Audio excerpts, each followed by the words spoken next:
Hire purchase system complete repossession in case of default in payment by the hire purchaser. Good morning everyone. How's you all?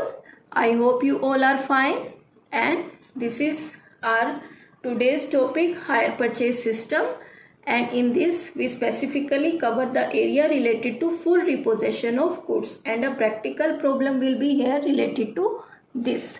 In hire purchase system, we say that in hire purchase agreement, vendor continues to be the owner of the goods till the last installment is paid. So, if hire purchaser fails to pay an installment, whether it is last installment or any middle installment, whatever is that, it is considered as default, and the articles, goods, assets and installments already paid are liable to be forfeited. That means goods will be taken over by the vendor, and the installments already forfeit will belongs to the vendor. They will be forfeited by the vendor. Now, what will be the journal entries regarding complete repossession? Because we are discussing specific here the complete repossession, then we will see the entries related to it in the books of hire purchaser and then in the books of vendor. First is in the books of hire purchaser. First entry will be related to interest. The year of default when the interest is due, that is interest account debit to vendor account. Through this entry, it is known how much interest will be due in the year of default. Next entry will be related to the vendor takes back the possession of entire goods. Then credit balance of vendor's account including interest is transferred to the assets account. So this will be the main entry. We have to see that credit balance, whatever the credit balance in the year of default, and the interest is due to vendor account including interest, and that will be transferred where in the assets account. So vendor account debit to assets account.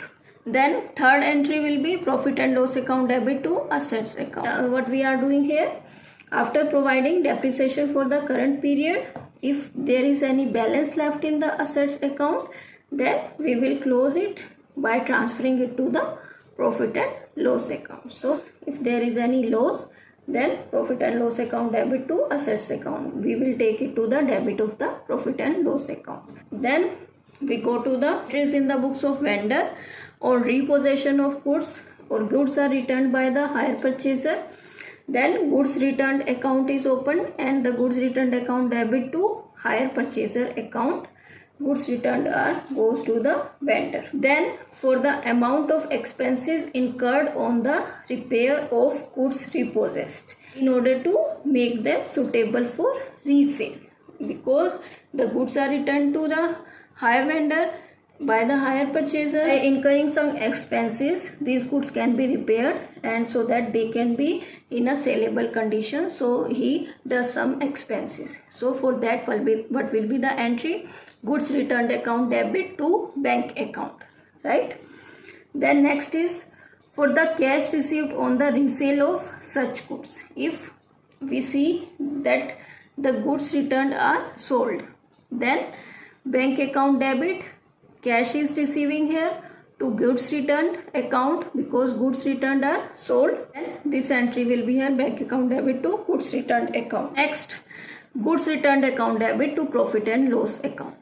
This entry, if any balance left in goods returned account after selling of all the goods, any balance left in the goods returned account is transferred to profit and loss account. If the account shows a profit balance, then entry will be goods returned account debit to profit and loss account, and if there is loss, then it will be the reverse entry, profit and loss account debit to goods returned account. As we know, in case of loss, we debit the profit and loss account, and in case of profit, we credit the profit and loss account. Now we comes to the practical problem related to full repossession. That's the important. From we can get the more clarity about the full repossession. On 1st April 2017, A Limited purchased a machinery from B Limited. So here A Limited is the hire purchaser and B Limited is the hire vendor, right? The cash price of machinery was 34,000 and the payment was to be made rupees 10,000 on signing the agreement and balance in 3 equal installments of 10,000 each. From here we can see that cash price will be 34,000 and the hire purchase price will be 10,000 plus 30,000 10 installment. Total of installments here will be the 40,000 is the hire purchase price. That means interest is already included in the hire purchase installments, right? B Limited charges interest at the rate of 12% per annum and A Limited writes of 10% per annum as depreciation on reducing installment system. A Limited could not pay the installments due on 31st March 2019 and seller took possession of machinery, right? So here is the possession of full machinery took over by the seller, that is the B Limited, right?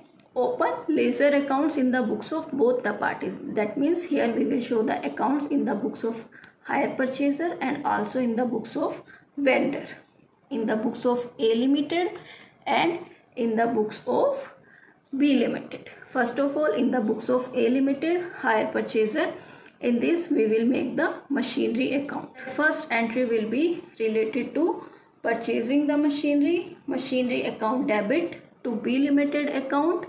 34,000 amount is the cash price and on that 1st April 2017 the machinery is purchased. After that in 2018, after completing the year March 31st, depreciation is charged 10% per annum, that is 3,400 and the balance remaining here is 30,600.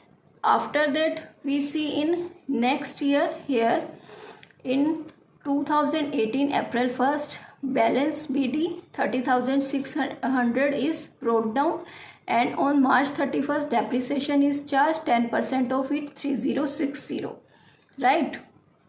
After that what will be the entry? Here is B Limited. Show you this amount from where it comes, as it will be the credit balance of hire vendor account including the amount of interest of second installment, right? And we will show this from the vendor account, right?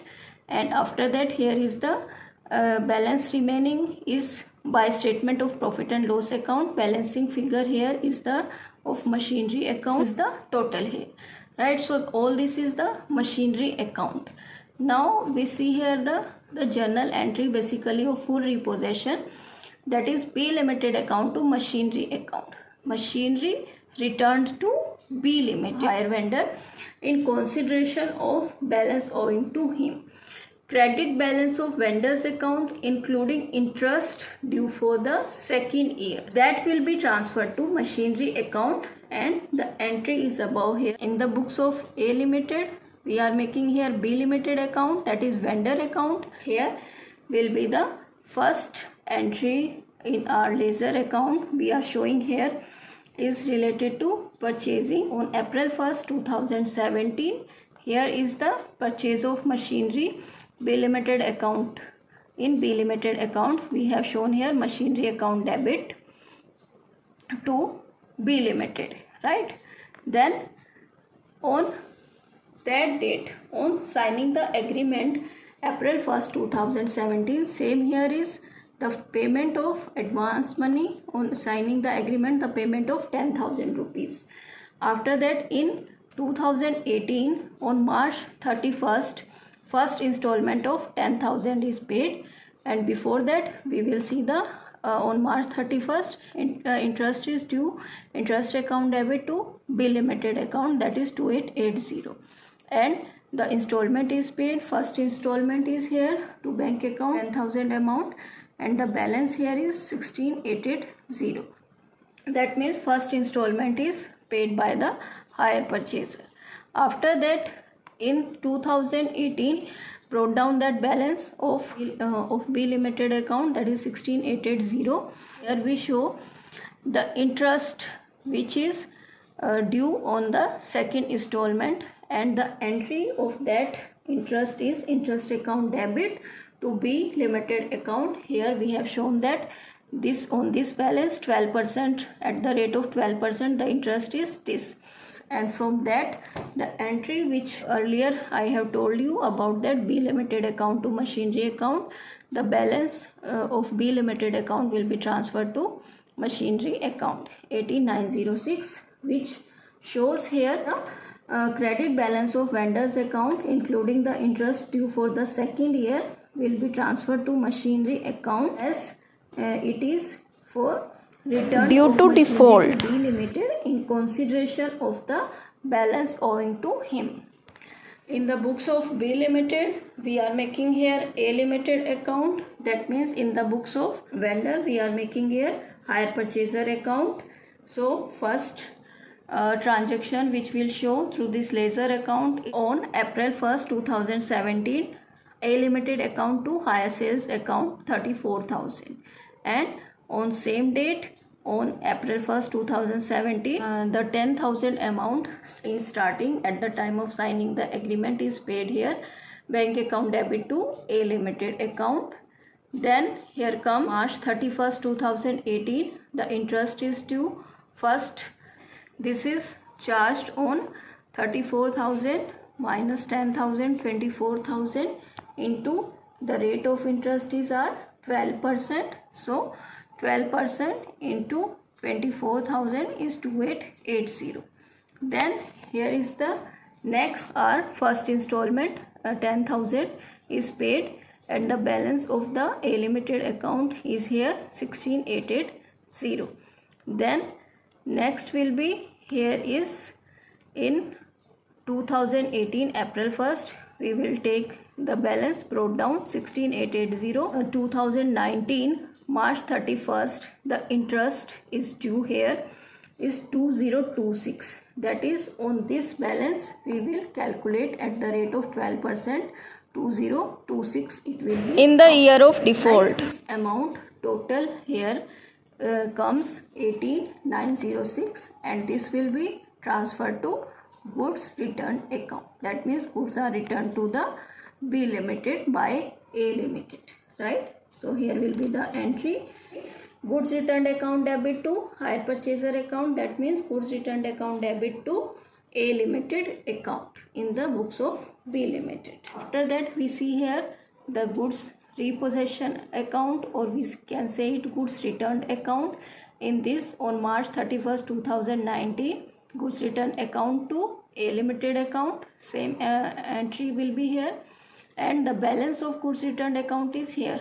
There is not any information related to sale of the returned goods, so that we can calculate here the profit or loss on the goods returned. We will talk about that in our next video. This is all about today's topic, and in this simple problem related to full repossession is discussed, and through it all the accounts related to full repossession in books of hire purchaser and hire vendor is described here. I hope all are clear to you. Thank you all. Have a nice day.